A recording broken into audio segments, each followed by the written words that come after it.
Then the third stanza is there.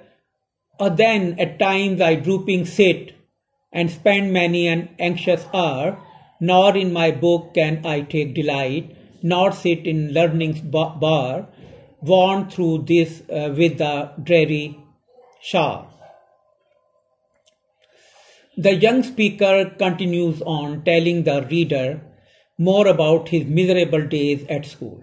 So here in this stanza, he is again describing how miserable he feels when he is in the classroom. He sits drooping, hunched over in his seat, drooping, also disappointed, dejected, frustrated. He is no more interested in his studies, so he is just bowing over, he is bent over his seat. He takes no pleasure in schoolwork and is anxiously waiting for the end of the day. He is there and he knows that he is to spend some hours there, but he is not able to concentrate on his studies. He is just waiting for the last minute in the classroom. He cannot even take delight in his book.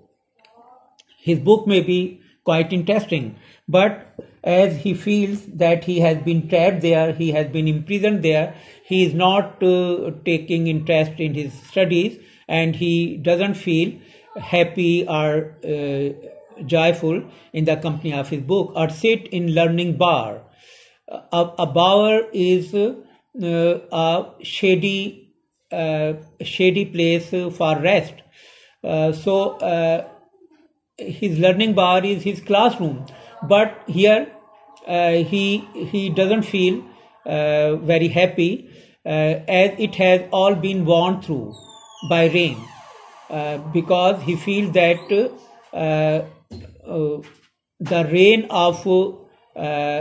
of lectures, the rain of different things spoken by the teacher is continuously hitting him, so he feels tired. It is clear from these lines that the child is not averse to learning in general. He appreciates reading and understands the joy that can be gained from encompassing oneself within the bar or sanctuary of learning. So here he has used certain expressions that gave us to understand that he is actually not averse to. He is not averse to means he is not against to learning. He is not uninterested in learning, but keeping inside the classroom is a very sad and sorrowful experience for this boy.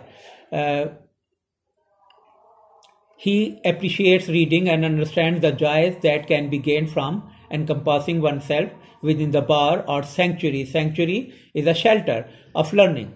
It is only the structure of the school he cannot stand. However, the structure, the building of school, he wants to learn, but learning may be done even outside the school. He doesn't want to be confined to the building of the school. So now the fourth stanza. How can the bird that is born for joy sit in a cage and sing? How can a child, when fears annoy, but droop his tender wing and forget his youthful spring? Now, in this stanza, fourth stanza of the schoolboy, the speaker questions his reader, demanding an answer to a rhetorical question. Actually, these questions are rhetorical questions. Rhetorical questions are the questions that are asked not for answers, but to emphasize or to stress certain points. So here, the boy is raising these questions, and it seems that he wants answers also from his readers. He pleads with whoever is listening and asks how a bird that is born for joy, referring to himself or others that think like him, be asked to sit in a cage and sing. Now he compares his own plight, his own condition with the condition of a bird who has been imprisoned in a cage, who has been encaged. Now he feels that he is as helpless as a bird in a cage, and he asks the listeners or the readers how a bird who is for the air, who is to fly in the air, how can he feel happy inside the cage? He knows that he was made to learn, read and write, but he cannot do so in school, a place he considers equal to a cage. He is not against learning, he is not against reading, he is not against writing. He knows that all these things are to be done by him, but actually he fears and despises the school.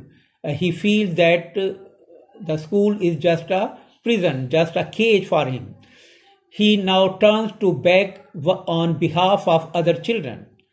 So, and he is making a request on behalf of other children also. He makes the case for all those trapped indoors. And he is actually raising the point that all those who are kept inside, whether inside homes or inside schools, are really very miserable. He professes to worry for their well-being and the fact that while they are inside, their tender wings drooping, they are forgetting the spring of their youth. And he feels and he feels and professes, he pronounces, he declares that he is worried about all those who are encaged and whose soft wings are just unable to fly. They are drooping. They are no more energetic, and in that way they have forgotten the spring of their youth. These children, just like he is, are missing out on the joys of being a child. So this suffering at school is actually depriving him and others like him of the joys of childhood. The fifth stanza: O father and mother, if birds are nipped and blossoms blown away, and if the tender plants are stripped of their joy in the spring day by sorrow and care's dismay. So here now he is addressing his own parents in this fifth quintet. Quintet is a stanza made of 5 lines. It's a 5-line stanza, quintet. So in this fifth stanza of the schoolboy, the speaker turns to address his parents as he sees them like the ones that could possibly change his situation.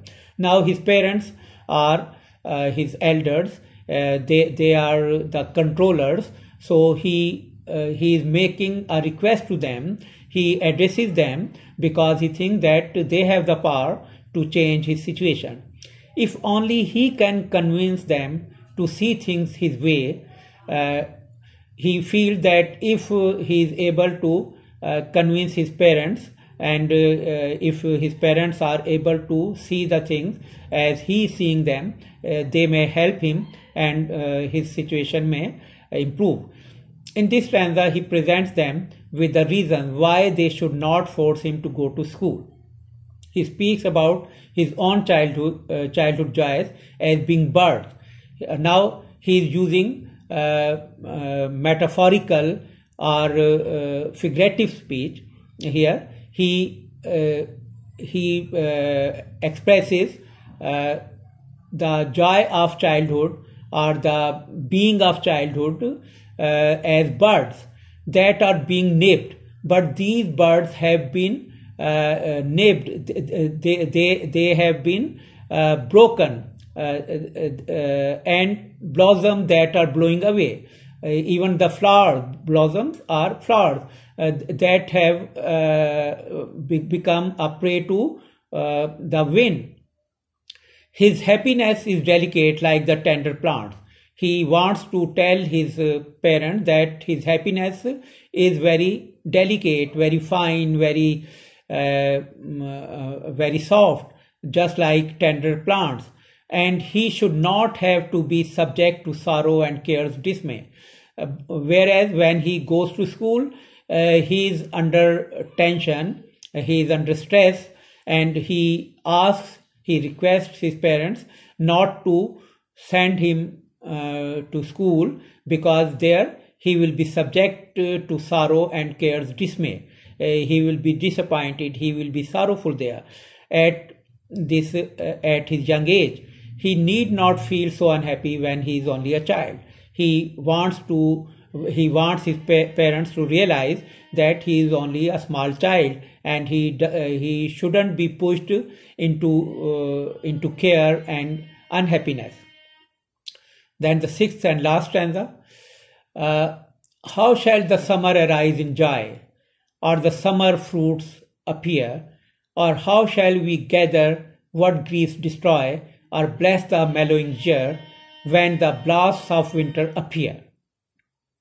In this last stanza, the child is again addressing his father and mother, his parents, and he wants them to realize that in this situation he can't enjoy his childhood.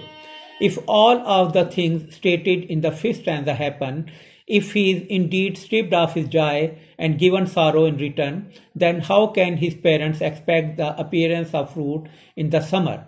So summer is actually his youth. He wants his parents to realize that if he is kept in this frustrated condition in his childhood, his summer, his youth won't be very fruitful.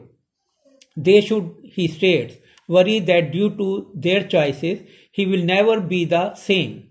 He won't be able to enjoy his childhood, and he will lose his glow, his spirit, and his liveliness. He will be unable to stand the blasts of winter when they appear, and if he is unable to enjoy his childhood, he won't be prepared for his old age also. Blast of winter is a symbol for old age. If he is unable to enjoy his childhood, he won't be able to enjoy or to stand his old age. While this poem did appear in Songs of Experience, this child has yet to reach an age in which he will truly feel sorrow or despair. Now, the Songs of Experience is the name of the book of poems of William Blake. This poem was first printed in that book. So this child was yet to grow older and older, and he was to reach the old age also. So he wants to enjoy his childhood so that he could enjoy his youth also, and he must be contented and happy even in his old age. In old age, sorrow and despair may appear, but if his childhood and youth has been spent in a good way, in a happy way, he may be able to stand that old age. His youthful melodramatic appeal will fall on deaf ears, but it is very certain that this melodramatic is basically sentimental. This sentimental appeal was not going to be heard by his parents. They were not to pay attention to all his appeals and pleadings, because in our society, school has occupied a very important place for learning, and all parents want their children to go to school.